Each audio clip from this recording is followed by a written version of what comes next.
Don't forget, you can reach the latest episode of Potomac Watch anytime. Just ask your smart speaker, play the Opinion Potomac Watch podcast. From the opinion pages of the Wall Street Journal, this is Potomac Watch. Welcome back. A couple more thoughts as we move down this list of vice presidential candidates. One is an interesting problem for Senator Marco Rubio, which is that he and Donald Trump are both residents of Florida. And the 12th Amendment says this: the electors shall meet in their representative states and vote by ballot for president and vice president, one of whom at least shall not be an inhabitant of the same state with themselves. So that poses an interesting problem. I've seen some legal analysts say that if you have a vice president and a president who are nominated both as residents of the same state, the ticket essentially would be required to forfeit the Electoral College votes from the state of Florida, which I don't think President Trump would want to do given how close these polls with President Biden are. And President Trump, for obvious reasons, one of which is that he's currently stuck in a New York courtroom, I think is not likely to move back to New York. He does have a place in New Jersey. He could move to New Jersey, perhaps, change his residency there.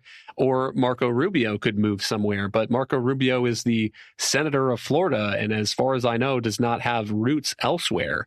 And so that is an interesting problem. And then let's talk a bit about Kristi Noem, the South Carolina governor, who has had quite a week.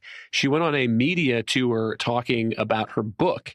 And one of the anecdotes in her book involves taking a young hunting dog that was misbehaving and that she says she perceived as a threat out to a gravel pit to shoot it, to put the dog down. Let's listen to Kristi Noem tangling on Fox Business about this with Stuart Varney. Do you still think that you are in line to be Trump's vice president? No, it's up to Donald Trump. He's the only person who will decide this. He's the only person who will decide. And I do speak to him. May I ask what he said to you about being vice president? I never tell anybody my personal conversations with Did the dog story President come up Trump. in a conversation with I talk to President Trump all the time. About the dog? About a lot of things. And right now, I tell you what, he is being persecuted in a political witch hunt in this court case. So I'm proud of him about how tough he is and how well he is doing. Did you bring up the dog? Yes, enough, Stuart. Did you this bring interview up the dog is with ridiculous, what you were doing right now. So you need to stop. It is. Okay. It is. We'll Let's talk about some real topics that Americans care about. I'm afraid we're out of time. Oh, well, of course we are. Monet, even if she can make the argument that people in rural areas, farms, have a little bit less sentimental relationship with some of their animals than people in the cities, it seems to me that her political instinct is way off if she thought that this was a story that was going to resonate with American voters. Yeah, that's absolutely right. I do think that I will speak up just one little bit on Kristi Noem's behalf and say that I do think that she's not the first person to decide that an unruly animal that she said was not trainable over time needed to be dealt with. That is her personal decision to make as the owner of that dog. The big mistake, I believe, was clearly thinking that that was something that was going to make her look appealing and sympathetic in the eyes of the public, and leaning into that anecdote and including it in her memoir. That shows a real lack of political savvy on her part.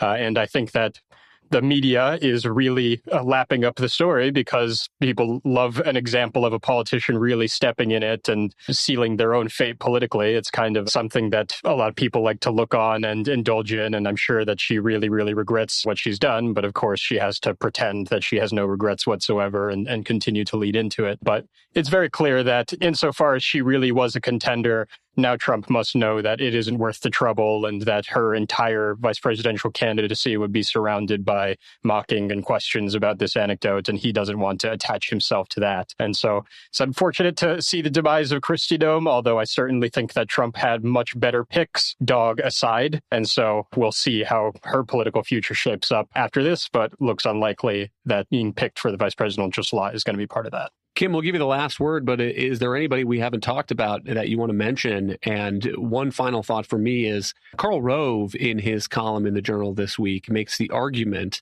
that vice presidential picks, if you go back in history, he cites an academic study, they don't really affect the voting population that much. They don't really move the needle politically. And to my mind, that's probably true going back in history, but that doesn't mean that they can't move the needle.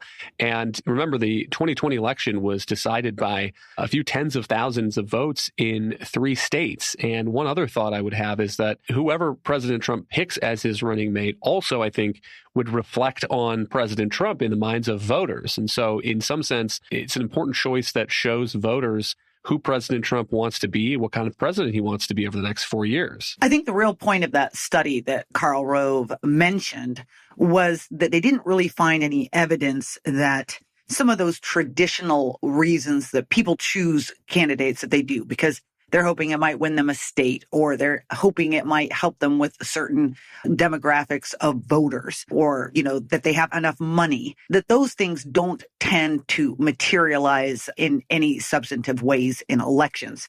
I think the finding, though, was that it does matter in who you choose in terms of what it says about you as a candidate.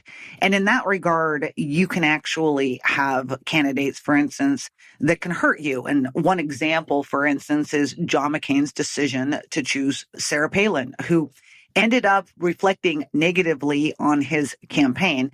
I think that the McCain campaign bore a lot of responsibility for that and not helping her more.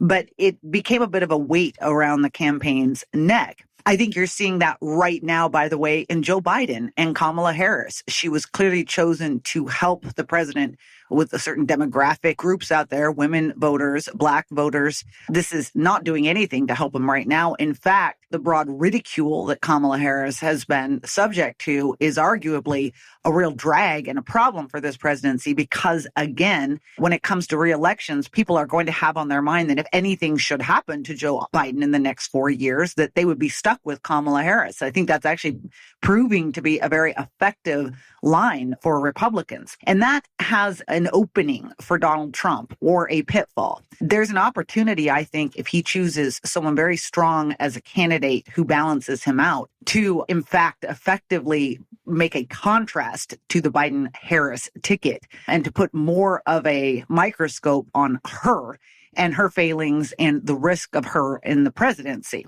But conversely, I think that he could choose a candidate, again, one that looks just like him, for instance, is sort of in the same mindset and is just basically a second Trump, that would not reassure voters and actually diminishes the campaign some and squanders that opportunity for the contrast with the Harris vice presidency. So a big choice here for him, and I think one that could indeed make a real difference in how people turn out to vote in November. Thank you, Kim and Monet. Thank you all for listening. You can email us at pwpodcast@wsj.com. If you like the show, please hit that subscribe button, and we'll be back next week with another edition of Potomac Watch.